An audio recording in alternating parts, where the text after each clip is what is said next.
I was talking about the hard mode thing. It reminded me of a 60 Days In thing I was watching, where as the blonde woman was coming into like the holding jail cell, where they're all sitting on the blue couches, and it's women and men in there because everyone is just getting arrested.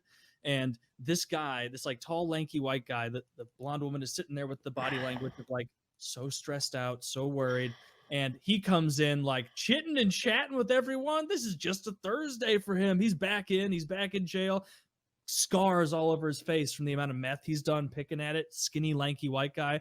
He comes and sits down right next to the white, attractive woman from the show, and she's looking like straight ahead. And he's like, "So, you come here often?" He's literally asked someone in a jail holding cell, "Do you come here often?" And she just that sounds set up to me. I don't know. My reality TV sensors are going off. I don't know, but this guy wasn't on the show. He was just a meth head. Right, but he was on the show. I mean, we all watched him. Yeah. Well, he got a fight later against Rocker, the black guy. So that not a very good fight, though. Neither of them. I saw one where they were in the holding cell, you know, before you get it like put into the jail. And one of the contestants robbed one of the actual human beings who was in there. That's hilarious. How much did he get?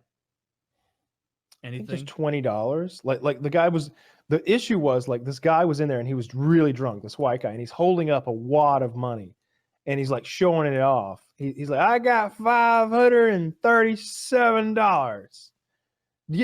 Somebody, and he's like trying to get like the jailer's attention to like for some reason shit telling them he has this money.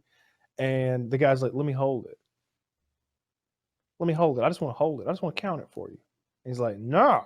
And finally he's just like, give me $20 of that money. And the guy's just like, gives it to him. So immediately after he strong arm robs this man, which can get you shot, I'm told, he gets pulled out of the cell to like get put in to like booking or whatever, like put into the actual jail pod. Well, there's a machine right there that allows you to take any cash you have on you and deposit it directly into your prisoner account. So he takes that man's 20 and puts it on his fucking account.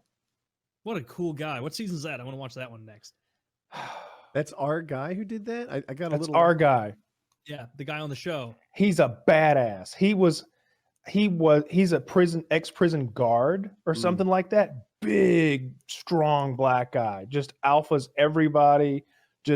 He gets 2 or 3 shanks while he's in there. He's always getting drugs. Like whenever they like do the thing where they release them and then they go to meet with the sheriff, he sits down at the table with the sheriff and he's like, I got this knife and I got this marijuana and I got a whole bunch of these pills.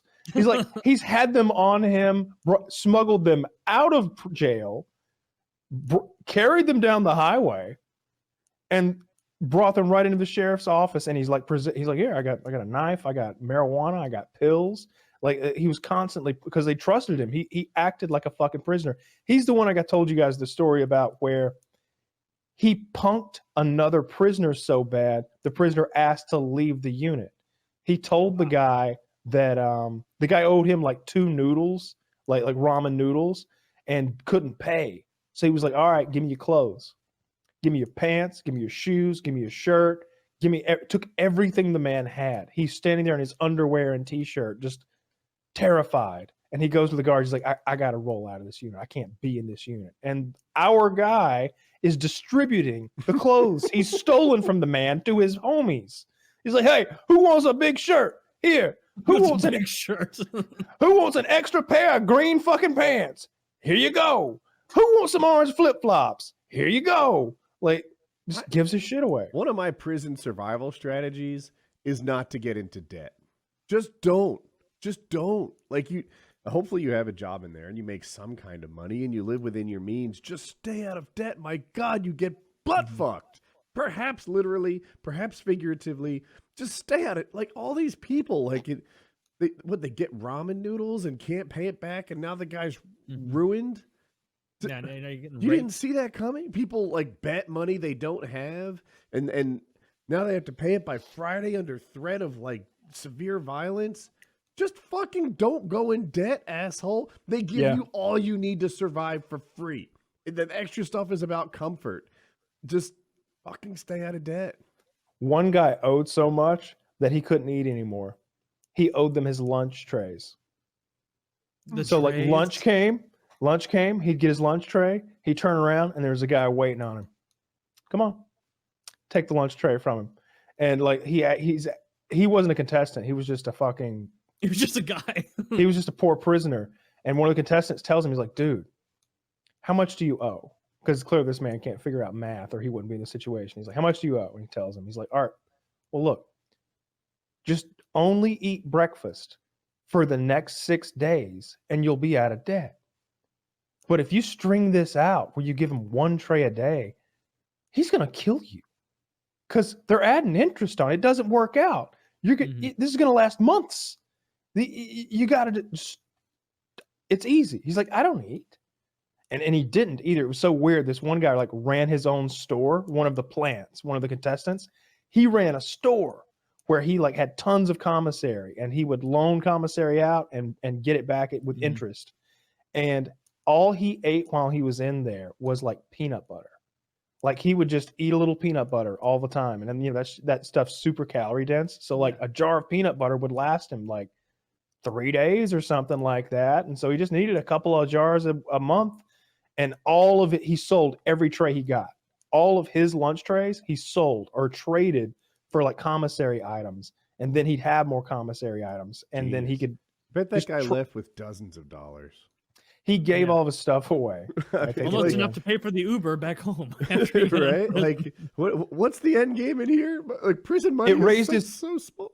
It was raising his profile and getting him in with a lot of people, and like people. It was making him a lot of relationships. So he was able to learn about a lot of the drug traffic and stuff. But he got so far in that they asked him to rat out one of his friends. They were like, what's he into? And he's like, I don't think I want to talk about that. And they're like, you realize that's your job. You're in there to determine what kind of illegal activities are happening. He's like, I'm not a rat. All right. And they're like, yes, you are. That's what the mission is. The mission. You're Monterey Jack. They're like, you are the king rat. We're asking you to go in there and figure out who the shot caller is. Everybody fucking knows who the shot caller is. The prison guards all know who the shot caller is. Every prisoner knows who the shot caller is. The shot caller isn't keeping his identity a secret. We don't need to have a 60 Days In undercover TV show to figure out who the shot caller is. Yeah. And it's like, you just know that the people producing the show and the police officers around there are sitting there watching the monitors like, hey, do you think this blonde bitch is going to figure out all the stuff we know already? Oh, no way she's going to figure out who the head honcho is. Look at them. They're all sitting together bitching about how bad the hot dogs taste. Like, they're not bringing home any new information unless you're this motherfucker Kyle's talking about, who apparently genuinely was pilfering items, or not even pilfering, just having them given to him because he was trusted. So I want to get to the one where the guy does 2 seasons, apparently, because he just I want loved to hear that one too. Just having a blast. He's like, you know what? After this, I don't even miss my wife. I don't miss my children. I don't miss my wife. I'm going to be the head of the white gang.